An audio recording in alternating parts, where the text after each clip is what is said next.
বিসমিল্লাহির রহমানির রাহিম। আসসালামু আলাইকুম আমার প্রিয় ভাই ও বোনেরা, কেমন আছো? আশা করি খুব ভালো আছো। তো আজকে ঘুমে থেকে উঠেই দেখো তড়িঘড়ি করে চাউল উঠাইতেছি। যে কন্টেনারের মধ্যে চাউল থাকে সেই কন্টেনারের চাউল শেষ হয়ে গেছে, তাই ড্রামের মধ্যে থেকে উঠাইতেছে। আর ড্রামের চাউলটা অনেকটা নিচে পড়ে গেছে, একটু কষ্ট হইতেছে আমার উঠাইতে। তো মেয়ের বাবা এসে আবার বলতেছে যে আমাকে বললেই তো আমি উঠায় দিতাম, তো তুমি আমাকে না বলে নিজে নিজে কেন পর্দানি করতেছো।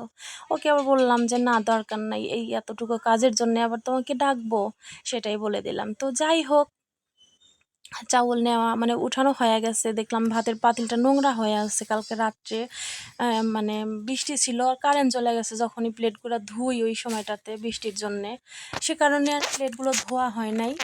ভাবলাম যে থাকা মানে আসছে কিছুক্ষণ মধ্যেই, তারপর আর ধুইতে ইচ্ছা করলো না। তো সে কারণে দেখো পাতিলটা সুন্দর করে ধুয়ে তারপরে চাউল ধুয়ে দিতেছি। ভাতে ভর্তা দিয়ে ভাত বসাবো এখন। আর হচ্ছে কি বলে আলু পোড়া, আলু ভাতে দিব, আর হচ্ছে বেগুন পোড়াবো। এটাই হচ্ছে খাবার। আর ডাউল তো আছেই, গরম করলাম ডাউল, আজকে আর ডাউল রান্না করি নাই। আর দেখো কতগুলা প্লেট জমা হয়ে আছে, কালকে রাত্রের প্লেট কিন্তু এগুলো কিন্তু এখনকার প্লেট না। তো সে কারণে বললাম যে গতকাল রাত্রে আমি একদমই কিছু ধুই নাই, মাজা ঘষাও করি নাই। তো এই কারণে মানে কাজের চাপটা আরও একটু বেশি হয়ে গেছে। আর ঘুমে থেকে উঠছি আজকে হচ্ছে 5:30 বাজে, এখন 5:30টায় ঘুমে থেকে উঠে পড়ছি। যতই সকাল সকাল উঠি না কেন তবুও কিন্তু খুবই তাড়াহুড়ো লাগে। সকালের কাজটা একটু বেশিই থাকে দুপুরের তুলনায় প্রত্যেকটা মেয়েরই এটা। তো যাই হোক, খুব তাড়াহুড়ো করে দেখো মানে কাজগুলো শেষ করার চেষ্টা করতেছি, কেননা মেয়ের আবার সময় হয়ে যাবে। মেয়ের খাওয়া দাওয়া, মেয়েকে তো দিয়ে আসছি, মানে না সরি, এখনও মেয়েকে দিয়ে আসি নাই।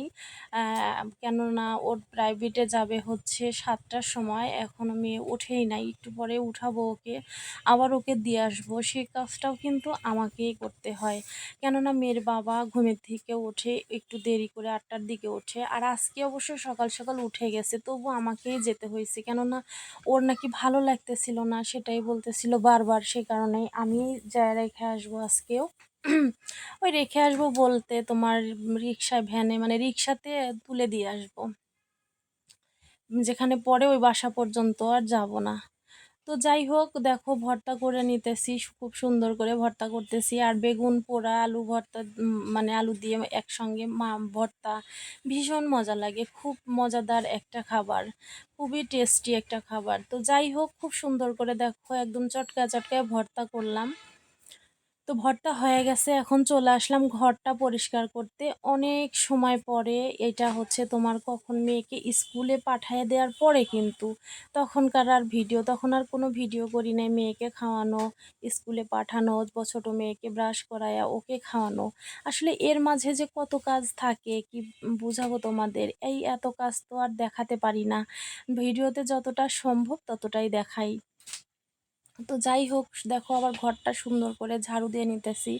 আর সামনে ঈদ, ঘরগুলো পরিষ্কার করতে হবে, সেগুলোও একটা প্রস্তুতি নেওয়ার চেষ্টায় আছি যে আসলে কবে কখন কাজটা শুরু করব, কোথা থেকে শুরু করব ভেবেই পাচ্ছি না।